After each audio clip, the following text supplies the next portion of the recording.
नमस्कार साथियों। आइए जानते हैं आज स्वदेश दीपक के नाटक कोर्ट मार्शल की कथा वस्तु। कोर्ट मार्शल स्वदेश दीपक का बहुचर्चित नाटक है। यह उनका दूसरा नाटक है। इस नाटक को जनता से बहुत प्यार और सराहना मिली। साथ में स्वदेश दीपक को प्रसिद्धि भी मिली। कोर्ट मार्शल की कथा वस्तु सामाजिक समस्या प्रधान नाटक की श्रृंखला में आती है। यह नाटक हमारी समकालीन व्यवस्था के हर अंग में छिपे उन चेहरों का पर्दाफाश करता है जो कानून, अनुशासन तथा व्यवस्था की आड़ में निम्न वर्ग का शोषण करता है।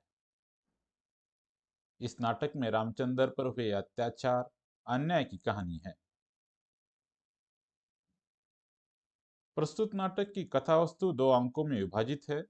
नाटक में लगभग 15 पात्र है, जिसमें 4 प्रमुख पात्र है: रामचंद्र, कर्नल सूरज सिंह, विकास राय, कैप्टन कपूर तथा 4 गौण पात्र है, जिसमें मेजर अजय पुरी, डॉक्टर गुप्ता, सूबेदार बलवंत सिंह, कमांडिंग अफसर ब्रिजेंद्र रावत इत्यादि। नाटक का नायक रामचंद्र है, जो तथाकथित नीची कही जाने वाली जाति का प्रतिनिधित्व करता है। किसी भी देश की सेना में जब गंभीर अपराध होता है तब कोर्ट मार्शल किया जाता है। इस कोर्ट मार्शल के निर्णय के विरुद्ध किसी भी सिविल कोर्ट में अपील नहीं की जा सकती। कोर्ट मार्शल का सभापति जज सेना का सीनियर अफसर होता है। उसके साथ 2 या 4 जज होते हैं, जो लगभग जूरी जैसा कार्य करते हैं। निर्णय वक्त निर्णायक वक्त यदि इन निर्णायक वक्त यदि इन जजों में मत बराबर होते हैं, तब सभापति जज अपना निर्णायक मत देता है। कोर्ट मार्शल की कार्यवाही सही ढंग से हो, इसलिए सेना के कानून विभाग से एक सलाहकार जज भी भेजा जाता है, जो जरूरत पड़ने पर सभापति जज को सलाह दे सके। साथ ही बचाव पक्ष का वकील और सरकारी वकील प्राय सेना के कानून विभाग से ही भेजे जाते हैं। शेष कार्यवाही किसी भी सिविल कोर्ट की तरह होती है। कोर्ट मार्शल नाटक की कथा वस्तु का मूल आधार आधुनिक है, यानी कि मॉडर्न। नाटककार ने इसमें आधुनिक परिप्रेक्ष्य में सामाजिक और राजनीतिक शाश्वत प्रश्नों को कथा वस्तु के माध्यम से प्रस्तुत करने का प्रयास किया है। स्वदेश दीपक जी ने इस नाटक के माध्यम से हमारी समकालीन व्यवस्था के हर अंग में छिपे उन चेहरों का पर्दाफाश किया है जो कानून, अनुशासन तथा व्यवस्था की आड़ में निम्न वर्ग और नीची जाति के लोगों का निर्मम शोषण करते हैं। यह नाटक रामचंद्र पर हुए अन्याय और अत्याचार की कहानी है। इस नाटक का नायक रामचंद्र सामंती प्रवृत्ति का शिकार बना है। सेना के अफसर कैप्टन कपूर और कैप्टन वर्मा, जो कथित उच्च जाति के लोग हैं, वे हमेशा रामचंद्र को जलील करने का मौका ढूंढते रहते हैं, उस पर अन्याय अत्याचार करते रहते हैं। वह निम्न जाति का होने के कारण उसे छोटेपन की याद दिलाई जाती है। रामचंद्र नौकरी का पक्का और काबिल सवार है। कैप्टन कपूर तथा वर्मा की गंदी हरकतों और गालियों से तंग आकर आखिरकार विद्रोही बन जाता है और प्रतिशोध लेता है, और कैप्टन वर्मा और कैप्टन कपूर पर गोलियां चलाता है, जिसमें वर्मा की हादसे की जगह ही मौत हो जाती है और कैप्टन कपूर के बाएं कंधे से गोली छूकर निकल जाती है। जिस वजह से रामचंद्र का सेना प्रशासन की ओर से कैप्टन वर्मा की हत्या और कैप्टन कपूर पर जानलेवा हमला करने के अपराध में जनरल कोर्ट मार्शल किया जा रहा है। कोर्ट मार्शल का सभापति जज कर्नल सूरज सिंह है, जो सख्त और आत्मविश्वास से भरा हुआ आदमी है। कर्नल सूरज सिंह बहुत ही हिम्मत वाला अफसर है। वो एक जगह अपने बारे में कहता है, सूरज सिंह के खिलाफ आज तक कोई भी किसी भी तरह का चक्रव्यूह नहीं बना पाया, न युद्ध में और न कोर्ट मार्शल में। कर्नल सूरज सिंह आज तक 10 कोर्ट मार्शल कर चुके हैं। आज तक कोई भी गुनहगार उनकी हाथों से बच नहीं सका है। कोर्ट मार्शल की कार्रवाई शुरू होते ही सरकारी वकील मेजर अजय पुरी रामचंद्र पर कैप्टन वर्मा की हत्या और कैप्टन कपूर पर जानलेवा हमला करने का इल्जाम लगाते हुए इंडियन आर्मी एक्ट 69 और इंडियन पिनल कोड की दफा 302 के तहत फांसी की सजा की मांग करते हैं। सरकारी वकील मेजर अजय पुरी पहले गवाह के रूप में सूबेदार बलवंत सिंह को सभापति जज के सामने पेश करते हैं। सूबेदार साहब, इस हादसे की जगह के करीब थे। उन्होंने रामचंद्र को गोली चलाते वक्त देखा था। बलवंत सिंह हादसे की पूरी जानकारी जज के सामने रखते हैं। सरकारी वकील अजय पुरी के कहने पर बलवंत सिंह मानते हैं कि वहां से 100 मीटर की दूरी पर वो टहल रहे थे, जबकि असल में वह 510 मीटर की दूरी पर टहल रहे थे। सूबेदार बलवंत सिंह वह अफसर है जिसके पास रामचंद्र ने कैप्टन कपूर के खिलाफ उसके अत्याचारों से तंग आकर शिकायत भी की थी। लेकिन इस शिकायत पर सूबेदार बलवंत सिंह ने इस मामले को निपटा देने का प्रयास किया था। उन्होंने सेना के अफसरों द्वारा रामचंद्र पर हो रहे अन्याय, अत्याचार का पर्दाफाश करने के बजाय रामचंद्र की सच्चाई को दबाया था, जिसके परिणाम स्वरूप रामचंद्र विद्रोही बन जाता है। अगर उस वक्त सूबेदार बलवंत सिंह रामचंद्र पर हो रहे अन्याय को सीओ साहब को बता देता तो शायद यह हादसा टाला जा सकता था। इस कोर्ट मार्शल में बचाव पक्ष का वकील विकास राय है, जो बहुत ही होशियार और दिमाग वाला अफसर है। वो भाषा का उपयोग हथियार की तरह करता है। कैप्टन विकास राय रामचंद्र के केस के बारे में पूरी जानकारी रखता है। रामचंद्र ने यह गुनाह क्यों किया है यह भी वो जानता है। वो रामचंद्र को बचाना नहीं चाहता, बल्कि वो हालात, वो सच्चाई सबके सामने लाना चाहता है जिन्होंने रामचंद्र से काबिल जवान को अपराधी और हत्यारा बनाने के लिए मजबूर किया। कर्नल सूरज सिंह से वो एक जगह कहता है, मैं आत्मा का अहिरी हूं। कैप्टन विकास राय के बनाए कानूनी चक्रव्यूह से आज तक कोई भी बाहर नहीं निकल सका। सलाहकार जज विकास राय के बारे में कहते हैं, हाँ, स्माइलिंग टाइगर, झाड़ी के पीछे बैठा बाघ जब शिकार को अपने घेरे में आया देखता है तो हमेशा मुस्कुराता है। उसे मालूम होता है कि उसकी छलांग से शिकार बच नहीं सकता। विकास राय सूबेदार बलवंत सिंह को उनके ही जाल में फंसाता है और उन्हें सच बताने पर मजबूर करता है।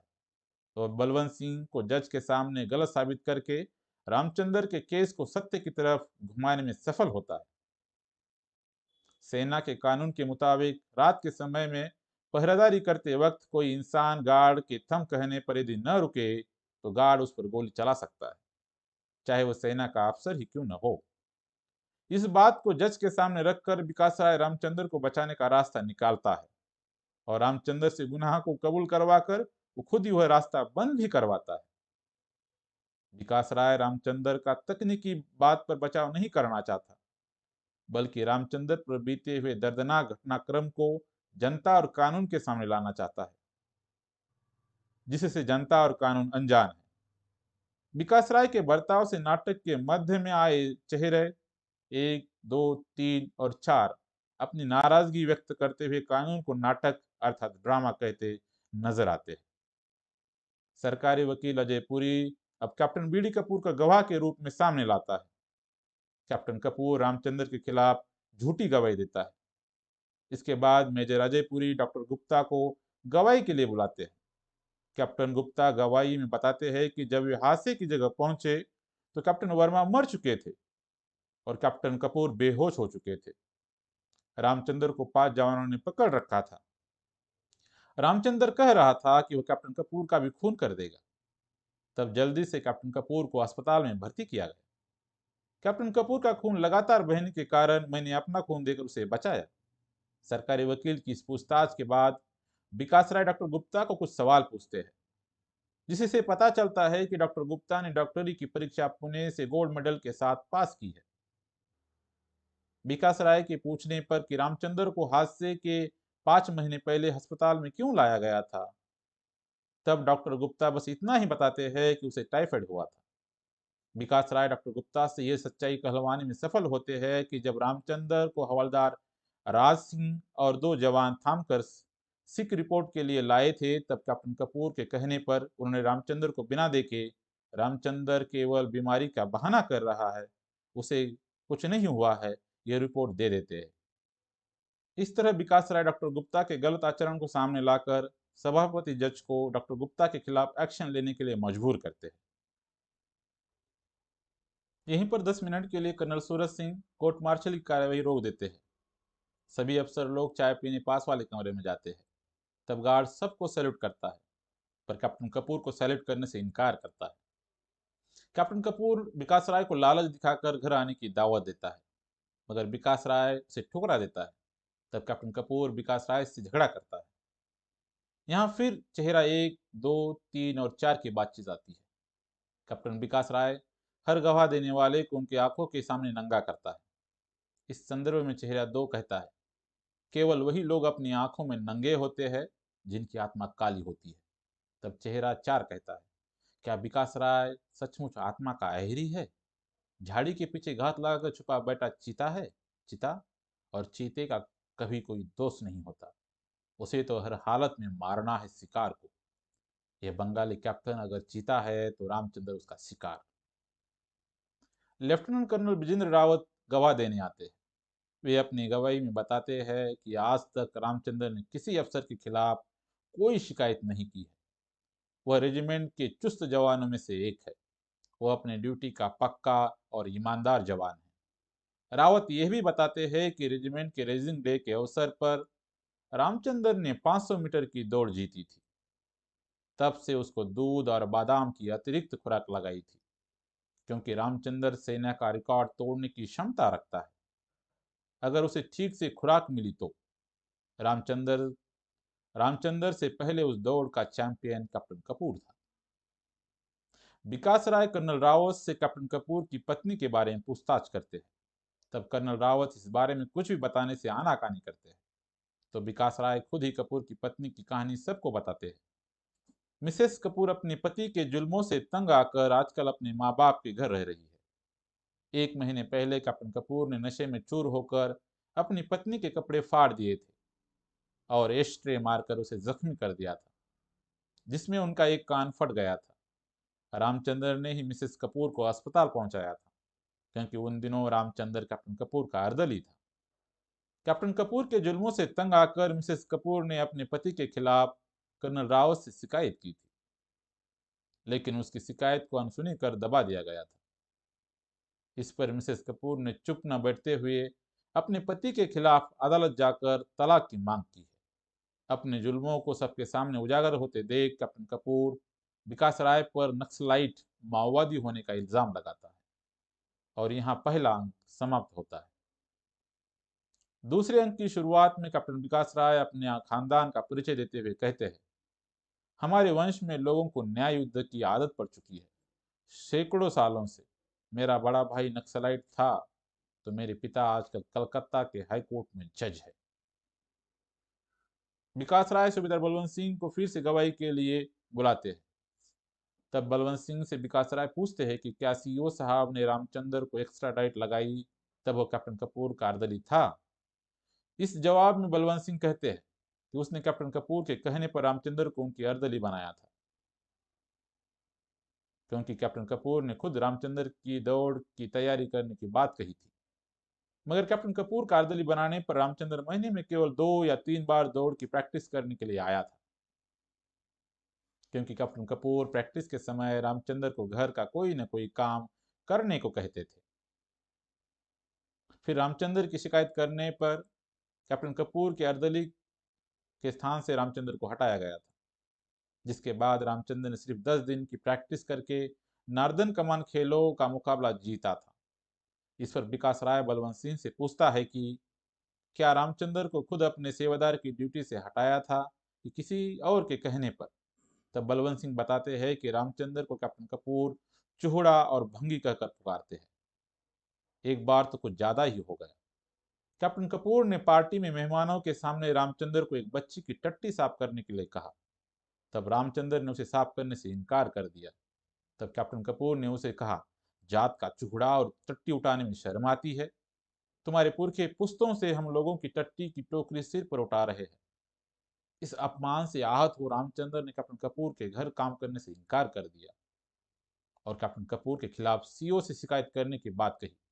तब मैंने इतनी गंदी बात न फैले इसलिए झगड़े को निपटाने के लिए रामचंद्र को कैप्टन कपूर के अर्दली की ड्यूटी से हटा दिया था।